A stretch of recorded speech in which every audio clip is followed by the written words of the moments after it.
Movie के start होते ही एक मॉडल किम्बरली को दिखाया जाता है जो रियलिटी शो शूट करने के लिए वेस्ट वर्जीनिया के जंगलों में जा रही थी। उस वक्त वो अपने मैनेजर से कॉल पे बात कर रही होती है जो उसे लोकेशन बता रहा था। उसके सामने दो रास्ते आ जाते हैं। उसका मैनेजर उसे पेपर फैक्ट्री वाले रास्ते को चूज करने का कहता है और वो उसी तरफ अपनी कार लेकर चल पड़ती है। उस रास्ते पर आते ही उसकी कॉल कट जाती है। वो मोबाइल देखती है तो वहाँ पर नो सिग्नल होता है। मोबाइल देखते हुए अचानक से उसकी गाड़ी के सामने एक आदमी आकर बुरी तरह टकरा जाता है। वो बहुत घबरा जाती है और गाड़ी से उतरकर उसे देखने जाती है और साथ साथ ये प्रे कर रही होती है कि वो मरा ना हो। वो देखती है कि वो मरा नहीं है, उसमें अभी भी कुछ सांसें बाकी थी और वो उसकी हेल्प करना चाहती थी। लेकिन जैसे ही वो उसके पास आती है वो अचानक से उसे झपट कर पकड़ लेता है। वो उसके नीचे वाले होंठ पर बुरी तरह काट कर उसे अलग ही कर लेता है और उसके होंठ को कच्चा चबा जाता है। किम्बरली दर्द से तड़प रही होती है और वो वहाँ से भागने की कोशिश करती है, लेकिन सामने से एक और म्यूटेंट आकर उसके सामने खड़ा हो जाता है जो उसे पकड़ लेता है और वो म्यूटेंट थ्री फिंगर था। वो किम्बरली को बिल्कुल सीधा खड़ा करके एक कुल्हाड़ी से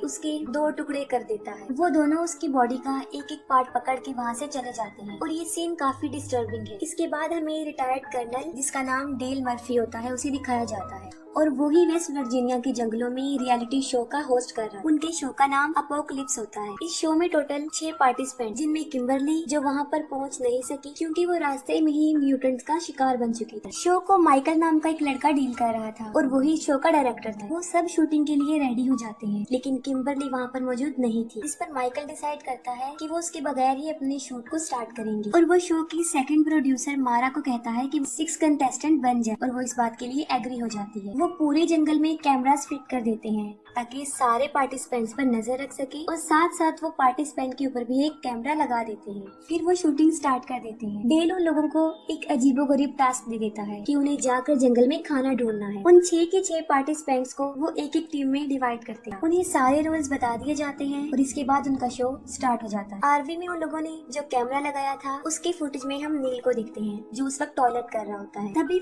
थ्री फिंगर पीछे से आकर उसे पकड़ लेता है और उसका गला काट के उसे मार देता है। इसके बाद हम देखते हैं डेल को जो जंगल में खड़ा उस गेम को सेटअप कर रहा होता है और जब वो वापस आता है कि किसी ने उसके एटीवी को तीर मार कर उसके टायर को पंचर कर दिया है। इसके बाद उस पर भी कोई तीरों से वार करना शुरू कर देता है लेकिन वो खुद को बचाकर दरख्त के पीछे छुप जाता है। लेकिन सामने से थ्री फिंगर उस पर कुल्हाड़ी फेंकता है। वो कुल्हाड़ी से बच जाता है और अपना चाकू निकालता है और थ्री फिंगर की तरफ फेंकता है जो सीधा जाकर उसके सीने में लगता है। लेकिन थ्री फिंगर को उसका जरा भी असर नहीं होता और वो चाकू पर लगे अपने ही खून को लीक करता है और अचानक से वहाँ पर एक और म्यूटेंट आता है जो डेल को पीछे से मारकर बेहोश कर देता है। दूसरी तरफ माइकल जो टीम ए को शूट कर रहा होता है जो अपने चैनल को फेमस करने के लिए दुनिया को सर्वाइवल के अलावा और भी बहुत कुछ दिखाना चाहता था। लेकिन जेक इस बात से इनकार कर देता है। वो कहता है कि मैं ऐसा कुछ नहीं करूंगा क्योंकि मेरी फैमिली ने भी ये शो देखना है और ये कहकर वो वहाँ से चला जाता। लेकिन एलिना ये मौका गंवाना नहीं चाहती थी और वो चाहती थी कि वो शो में सबसे ज्यादा नजर आए और इसीलिए वो माइकल को लालच देती है। नीना और मारा को एक टास्क मिलता है और वो टास्क ये था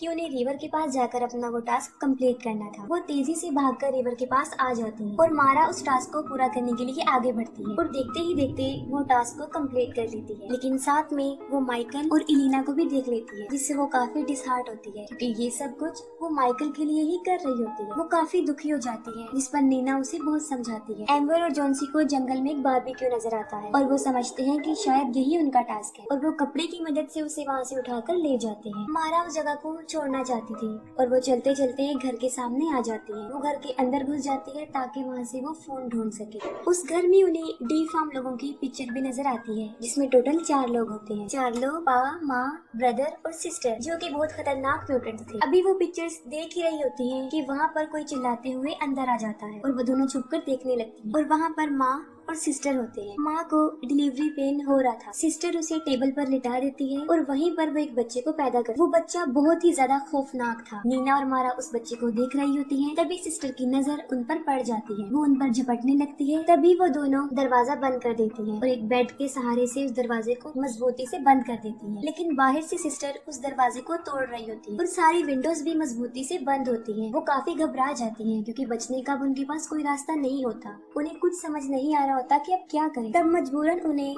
उनके टॉयलेट पिट से बाहर आना पड़ता है। वो दोनों अपनी जान बचाकर तेजी से वहाँ से भाग रही होती है, लेकिन पा उन्हें देख लेता है। वो एक कुल्हाड़ी उनकी तरफ फेंकता है जो सीधा आकर मारा के सर पर लग जाती है। नीना उसे बचाने के लिए वहाँ पर नहीं रुकती और भाग जाती है। पा वहाँ पर आकर मारा के सर से वो कुल्हाड़ी निकालता है और नीना के पीछे चला जाता है। नीना वहाँ पर छुपी होती है और वो अपनी जान बचाने की बहुत कोशिश करती है। दूसरी तरफ माँ ट्रक लेकर पा को वहाँ से लेने आती है और ट्रक के ऊपर उसने मारा को भी बांधा होता है। वो उसकी उंगली को चबाकर दूर फेंक देती है और वो उंगली सीधा जाकर नीना के पास गिर जाती है। नीना बड़ी मुश्किल से अपने मुंह पर हाथ रख के अपना मुंह बंद करने की कोशिश करती है और जब वो लोग वहाँ से चले जाते हैं तब नीना भी वहाँ से भाग जाती है। माइकल वहाँ से निकलकर हार्वी की तरफ चला जाता है और पीछे से एलिना अकेली रह जाती है। ब्रदर छुपकर काफी देर से एलिना को देखता होता है। इतनी देर में सिस्टर भी वहाँ पर पहुँच जाती है और वो उसे देखकर जेलस होती है और ब्रदर को पीटना शुरू कर देती है। एलिना वहाँ से भाग रही होती है कि सिस्टर एक चाकू लेकर उसके पीछे पड़ जाती है। वो उसकी कमर में बहुत ज्यादा चाकू मारती है और उसे इतना जख्मी कर देती है कि उसकी स्पाइन तक नजर आने लगती है और वो मौके पर ही मर जाती है। डेल को जब होश आता है तो वो देखता है किसी ने उसे उल्टा लटकाया हुआ। थ्री फिंगर उसके सामने खड़ा होता है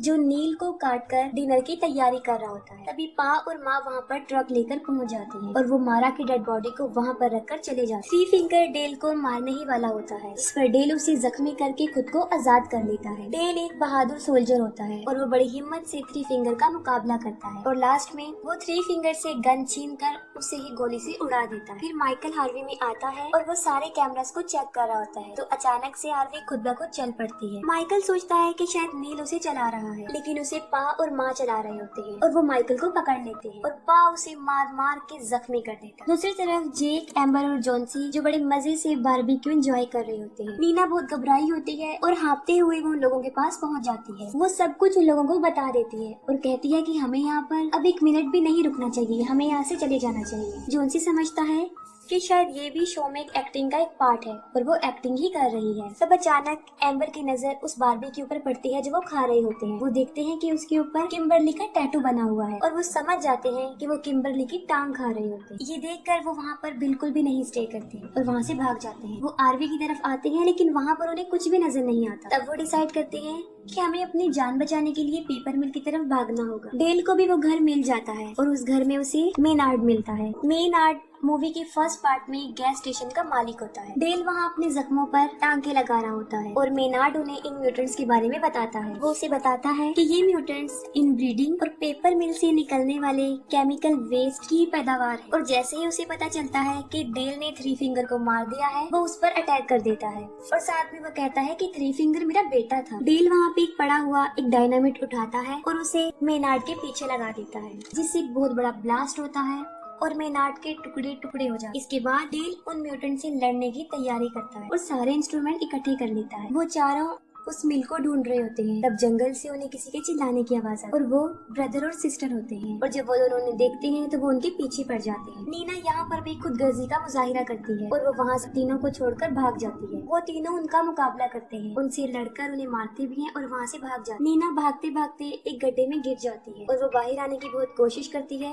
लेकिन अंदर ही फंस जाती है। नीना एक सेल्फिश लड़की होती है, वो सबको मुसीबत में छोड़कर भाग ही चुकी थी, लेकिन फिर भी जैक उसे ढूंढने का फैसला करता है। वो एम्बर और जॉन्सी को कहता है कि तुम दोनों मिल की तरफ चले जाओ, हम वहीं पर मिलेंगे, और खुद वो नीना को ढूंढने चला जाता है। नीना की चीख सुनते हुए वो उसकी हेल्प के लिए भागता है। वो उसे ढूंढकर उसे बाहर निकालने में कामयाब हो जाता है, लेकिन उसे बचाते हुए उसका शोल्डर डिसलोकेट हो जाता है। वहाँ पर उन्हें ट्रक की आवाज सुनाई देती है और वो वहाँ से भाग जाते हैं। भागते भागते वो ऐसी जगह पर पहुँच जाते हैं जो आखिरी किनारा होता है और उसके नीचे रिवर होता है। इतनी देर में सिस्टर भी वहाँ पर पहुँच जाती है और उन पर गोलियां चलाना शुरू कर देती है। उन लोगों के पास बचने का और कोई रास्ता नहीं होता और वो रिवर में ही कूद जाते हैं। एम्बर और जॉन्सी भाग रहे होते हैं और जॉन्सी एक ट्रैप में फंस जाता है। एम्बर उसे बचा रही होती है और वो खुद भी इस ट्रैप में फंस जाती है और इतनी देर में पा और ब्रदर भी वहाँ पर पहुँच जाते हैं। पा उन लोगों के ऊपर अभी निशाना बना ही रहा होता है तो वो ब्रदर को मौका देता है। ब्रदर एक ही तीर से उन पर वार करके उन्हें मार देता है। नीना और जैक बड़ी मुश्किल से मिल की तरफ पहुँच जाते हैं और वहाँ पर एक अलमारी में उन्हें एक स्केलेटन मिलता है जो एक छोटी बच्ची का होता है। नीना उसे देखकर बहुत डर जाती है और वो सोचती है कि शायद ये बच्ची भी इन म्यूटेंट से बचकर यहाँ पर छुपी थी और इन इंतजार करते करते वो वहीं पर ही मर गई। डर की वजह से नीना वहाँ से भागने लगती है, लेकिन जेक उसे पकड़ लेता है और कहता है कि जोन्सी और एम्बर यहाँ पर आने वाले हैं, हमें उनका वेट करना चाहिए। वहाँ वो देखते हैं कि विक्टिम्स की बहुत ज्यादा गाड़ियाँ खड़ी हुई थी, जो तादाद में बहुत ही ज्यादा थी, और वहाँ पर उनकी आरवी भी खड़ी, जिसमें माइकल की मुसलसल चिल्लाने की आवाजें आ रही। वो दोनों उसे बचाने के लिए आगे बढ़ते हैं।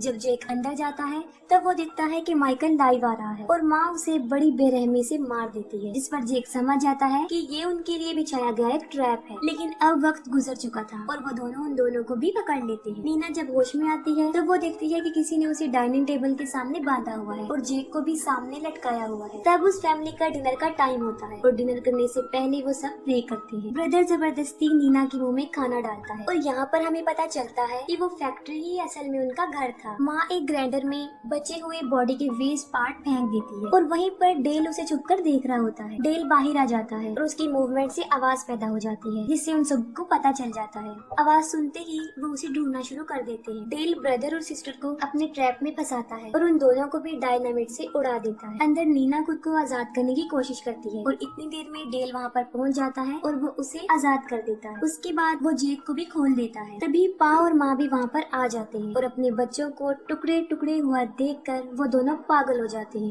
पा डेल के ऊपर कई बार तीर से वार करता है, लेकिन वो एक स्ट्रॉन्ग इंसान था। माँ उसकी तरफ एक तेज धार वाला हथियार फेंकती है जो उसकी गर्दन से लिपट जाता है और वो उसकी पूरी गर्दन काट देता है। उसे बहुत ज्यादा ब्लीडिंग होती है और मौके पर ही उसकी भी मौत हो जाती है। नीना बड़ी मुश्किल से उस मिल से बाहर आ जाती है, लेकिन गलती से जेक उस ग्राइंडर वाले रूम में चला जाता है। माँ और पा भी वहाँ पर पहुँच जाते हैं और जबरदस्ती उसे ग्राइंडर में फेंकने की कोशिश करती है। नीना को जेक की चीखें सुनाई देती हैं और अब वो उसकी हेल्प के लिए जाती है। वो पा की गर्दन पर बाइट करके उसका मांस उखाड़ देती है और जेक मारते हुए पा को ग्राइंडर में धकेलने की कोशिश करता है, जिससे उसका एक हाथ कट जाता है। एन वक्त पर माँ उसे ग्राइंडर से बाहर निकाल देती है। इतनी ही देर में नीना एक लीवर खींच देती है, जिससे लकड़ी का लोग वहाँ से मूव करता हुआ उन लोगों से टकरा जाता है और सीधा उन्हें ग्राइंडर में फेंक देता है, जिससे उनका कीमा कीमा बन जाता है। नीना और जेक एक कार में बैठकर वहाँ से चले जाते हैं। फिर लास्ट सीन में हमें दिखाया जाता है कि थ्री फिंगर अभी मरा नहीं होता, वो भी जिंदा होता है, जो कि डी फार्म बच्चे को फीड कर रहा होता है और वो भी मारा की फिंगर से। और इसके साथ ही मूवी एंड हो जाती है।